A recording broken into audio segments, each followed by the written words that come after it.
Welcome to Legal Nurse Podcast, and this is Pat Iyer with Steve Henry talking about a subject that influences catastrophically injured people and has a direct impact on the work of life care planners and legal nurse consultants.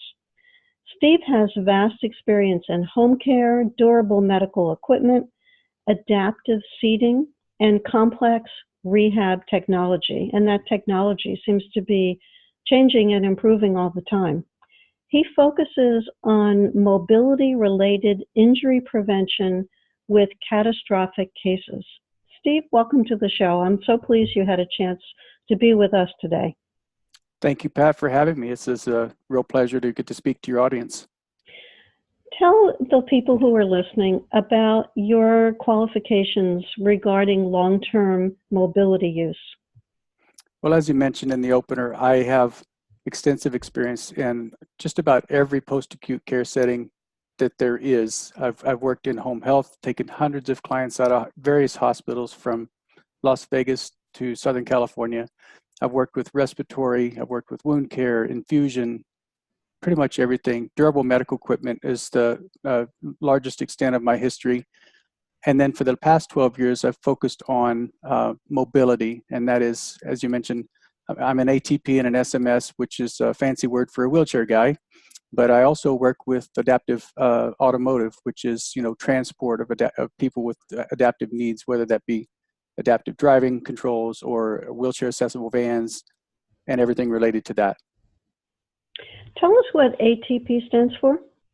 ATP is Assistive Technology Practitioner. It is a certification that RESNA, the Rehab Engineering Society of North America, worked with CMS to help validate the qualifications of people who provide complex rehab equipment. The payers are saying that we spend a lot of money on this equipment. It's very expensive. It interfaces directly with the clients. And we want to ensure that the people who are providing this equipment are certified, qualified, and knowledgeable. And we have listeners in other parts of the world. We've got listeners at this point in about 52 countries. Tell us, for our listeners who are not U.S.-based, what CMS stands for. The Centers for Medicare and Medicaid Services. It's our overarching government agency that pretty much sets the rules for the U.S. healthcare system as far as the provision of healthcare, whether that be hospital-based care or post-acute care.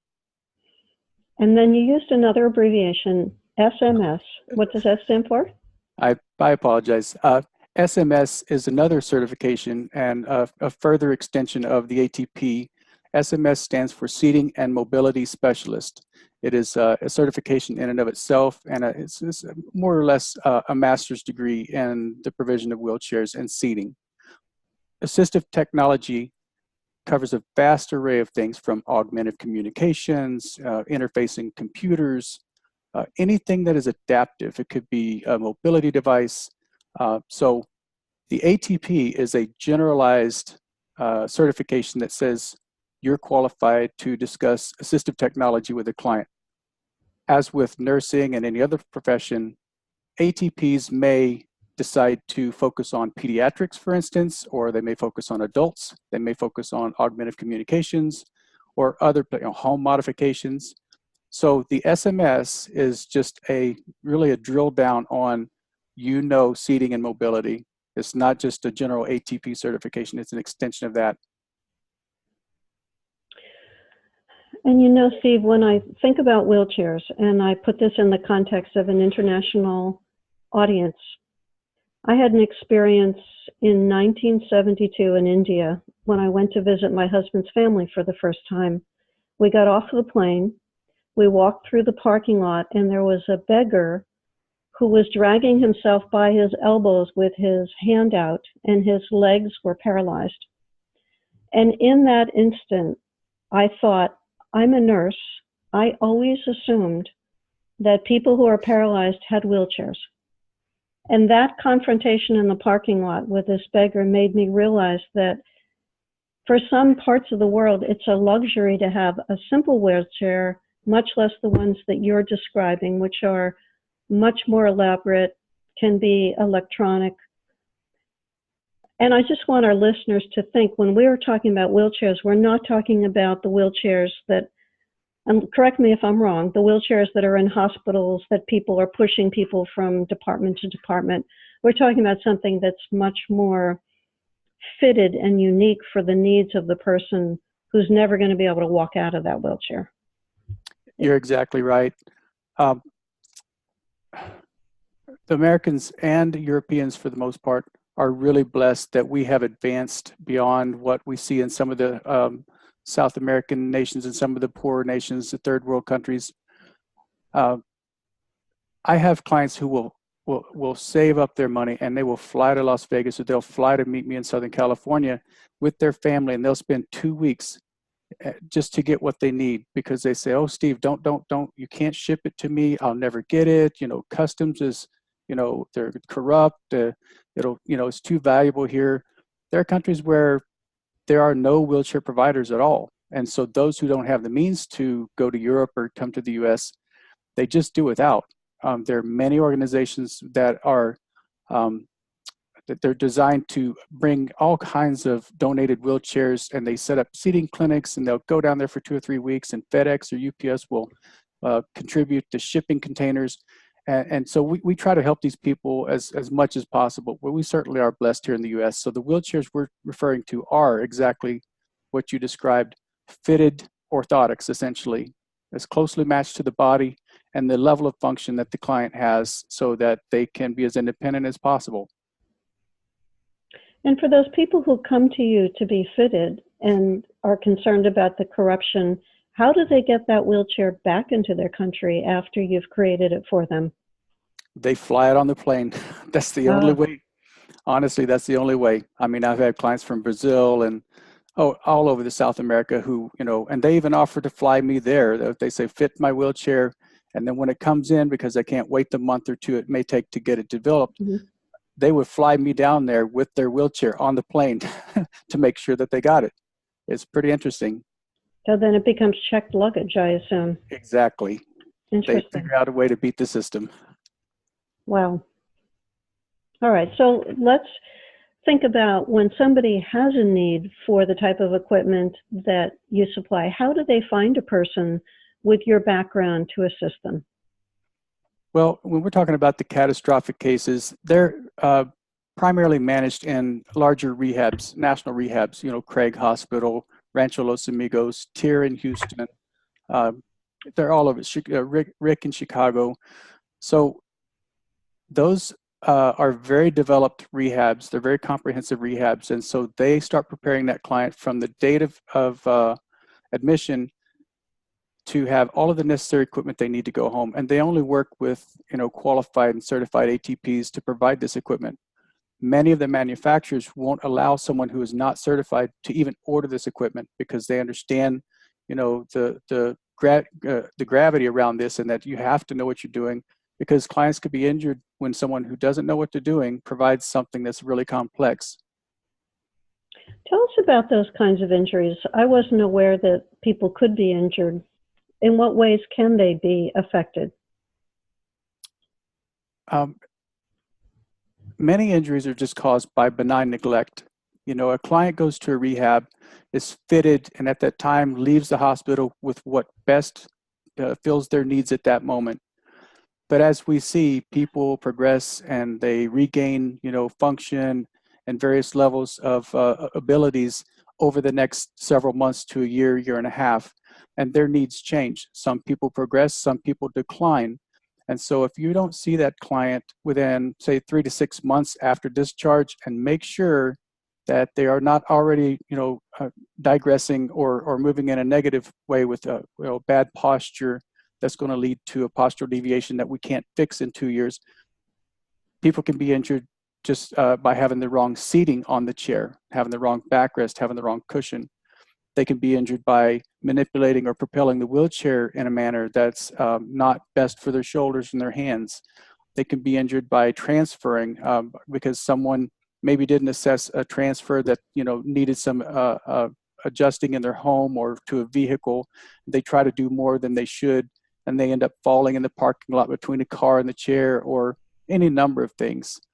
Power chair users who have to, manipulate ramps up or down, try to get into a vehicle for the first time in close quarters, and they haven't developed those really finite driving skills yet.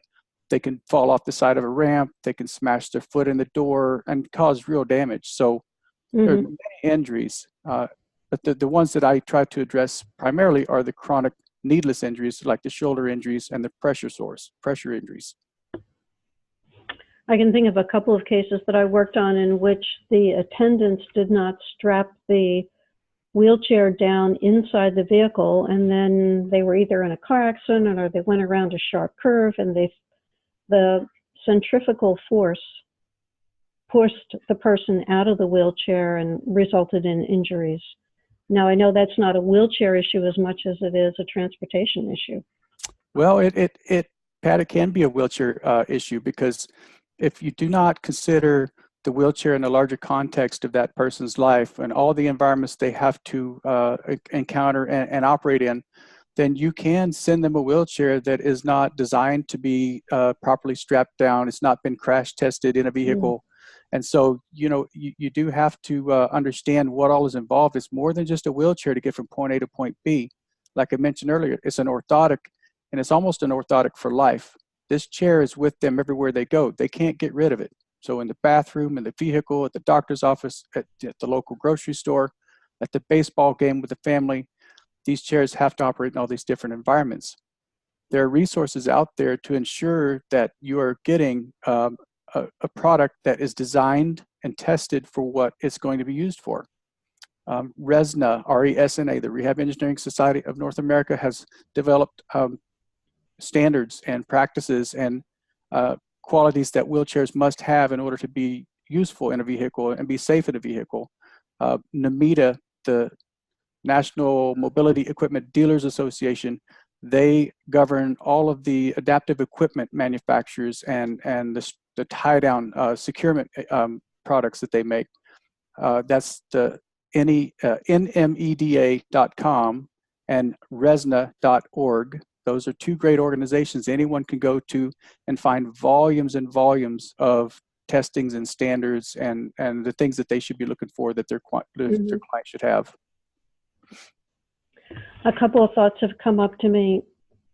I was in Johns Hopkins maybe a month ago with my husband going to the parking lot, and I saw a woman operating a power wheelchair.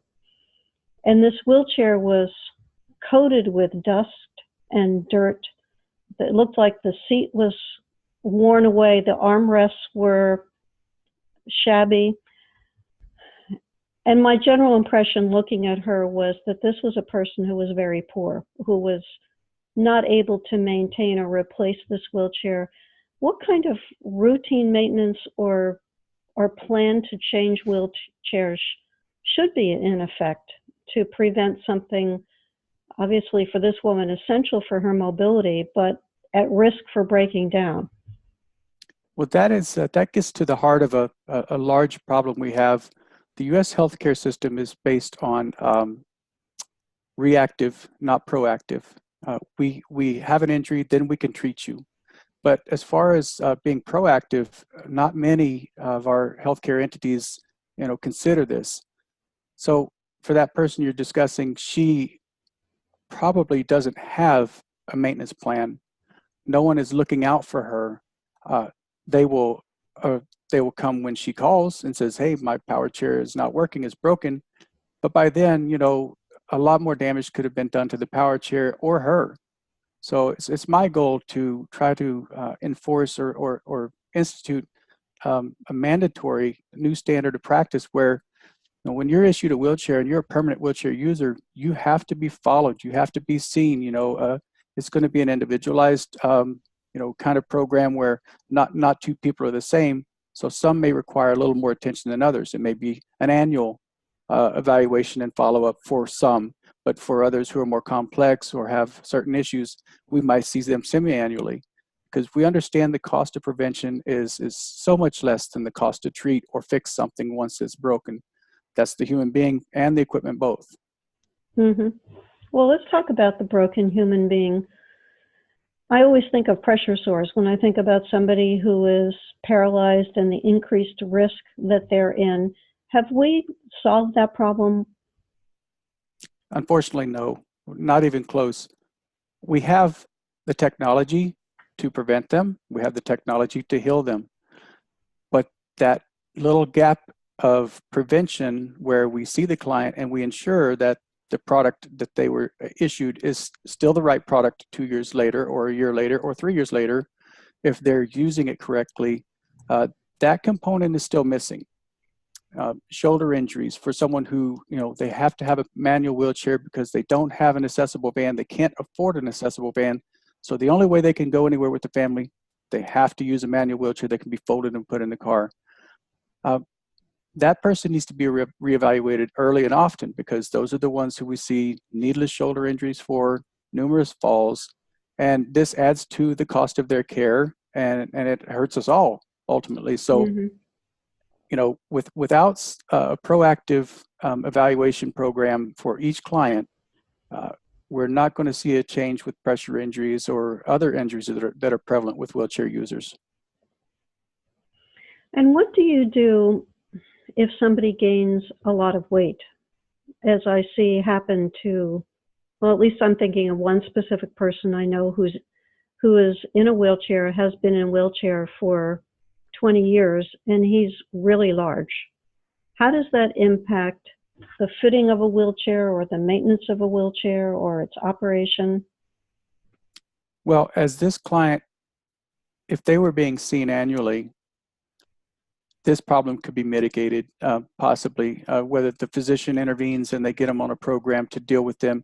If it's not a medical issue that they can control, dependent edema, things of that nature, lymphedema, you have to reevaluate the client's need for the device, because a user who is overly large or heavy changes the balance dynamic of a wheelchair.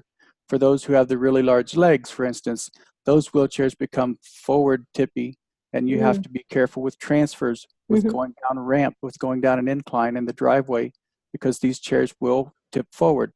So the same thing with weight loss. Someone who had a tremendous weight loss or maybe had an amputation that they didn't previously have, you have to reassess them and fit them for the proper equipment. Otherwise, their interfacing with the wheelchair can cause even more needless damage and injury.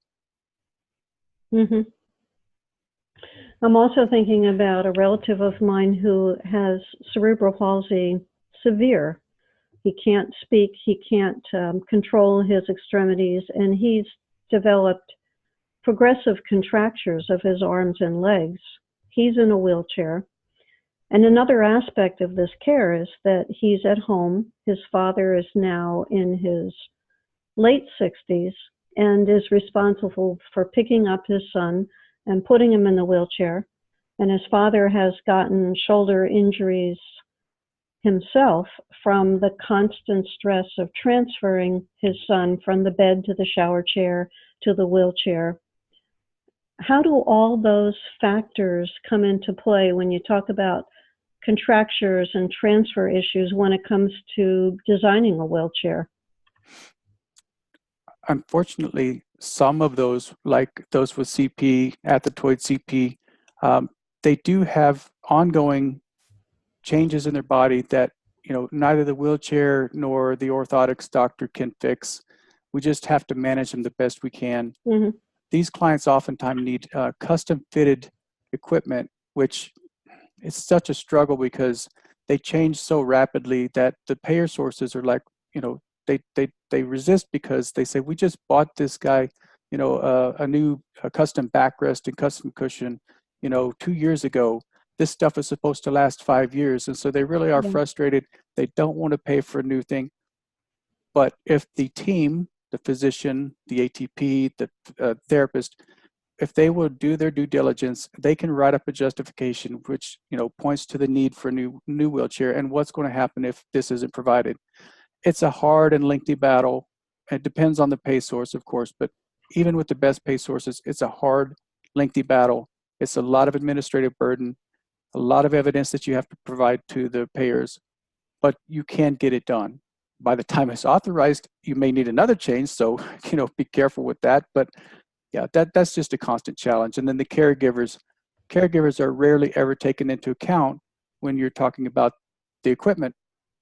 The person qualifies for the equipment based on their needs, their diagnosis. It's diagnosis driven most of the time. And the caregiver is not taken into account. Very seldom. Some Medicaid programs will take into consideration community activities and mom having to pick up this child. And so they'll go the extra mile and help with adaptive equipment that is not normally covered. There are organizations like Easter Seals and others who have programs that will help these families get equipment that is above and beyond what Medicare and Medicaid would typically pay for. From a caregiver perspective, what we're touching on is something that is in the shadows.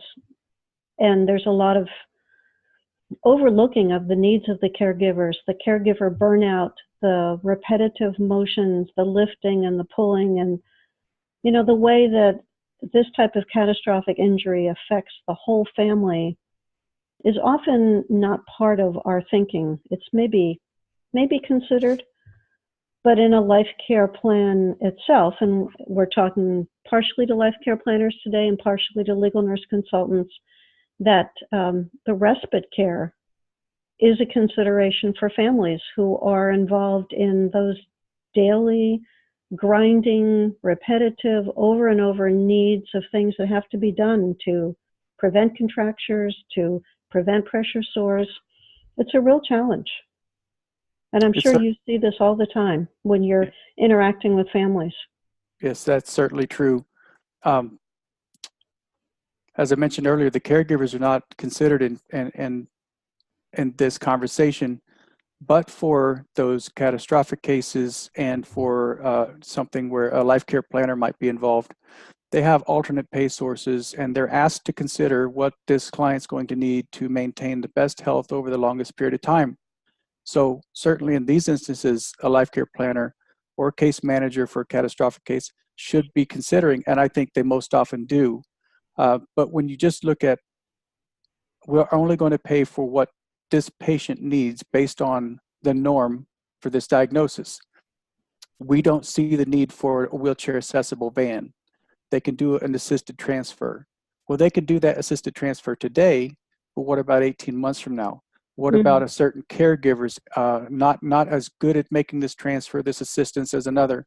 And is that risk of injuring, a caregiver who's maybe a paid caregiver, not a family member, or injuring a family member who is, now married to this situation with their own situation for the rest of their life?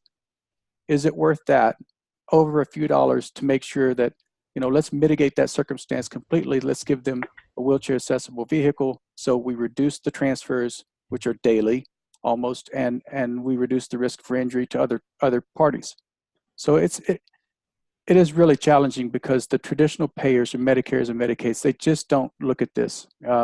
So any life care planner or case manager out there who listens to this, I implore you to please consider the caregiver needs in this, because if the caregiver is not available or the caregiver is less than what we'd like, because you have to bring someone in and they're not that invested in this client, your client's going to suffer, and ultimately the case is going to suffer.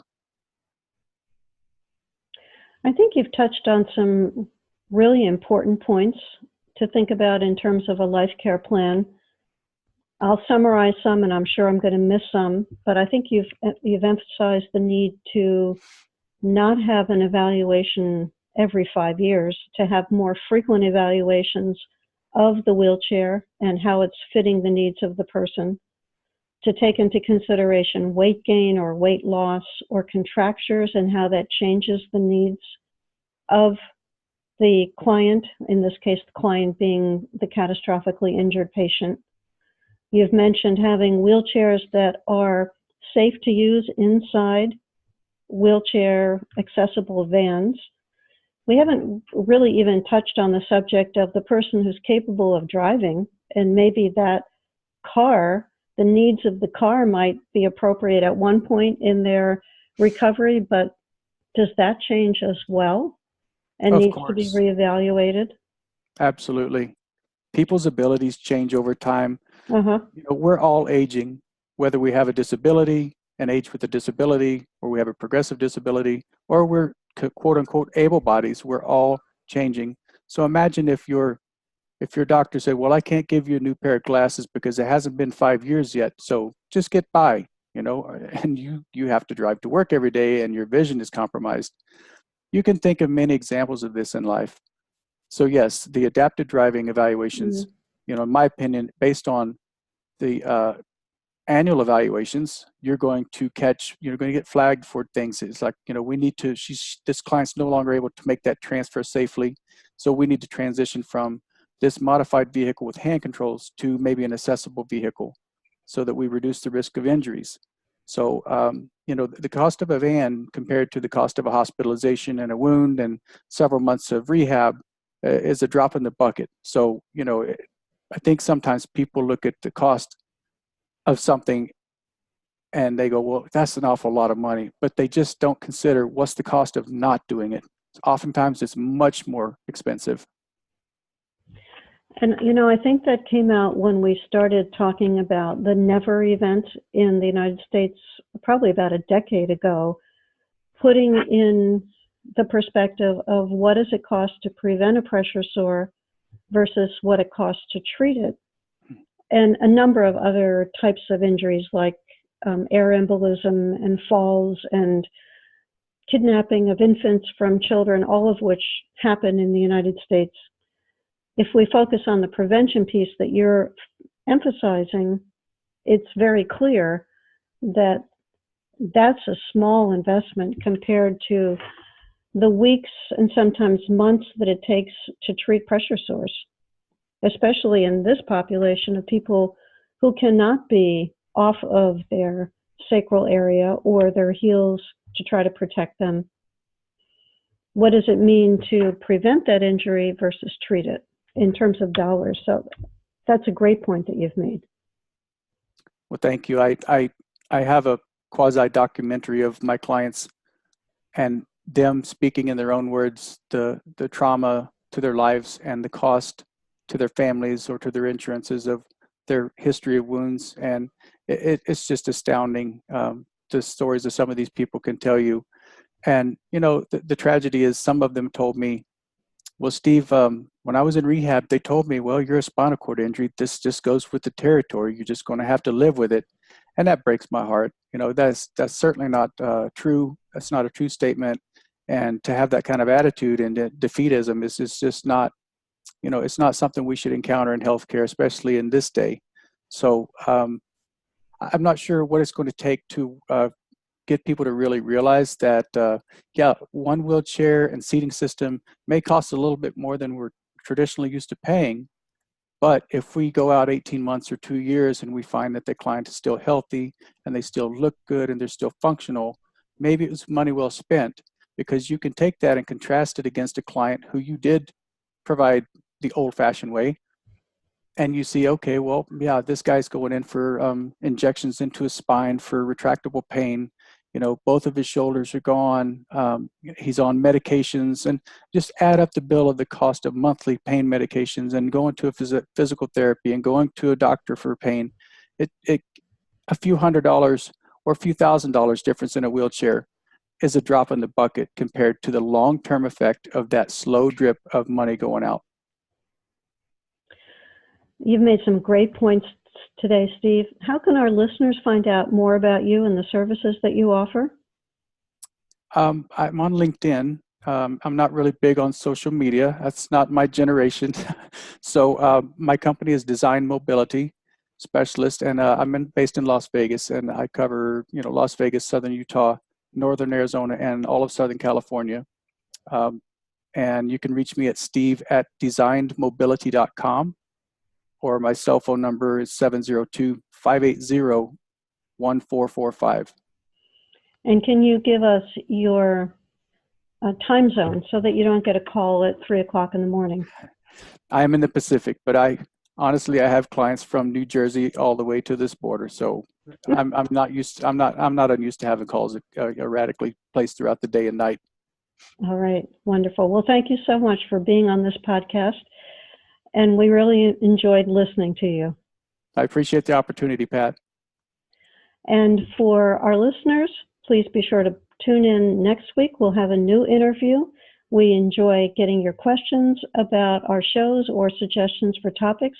You can reach me at patiyer@legalnursebusiness.com.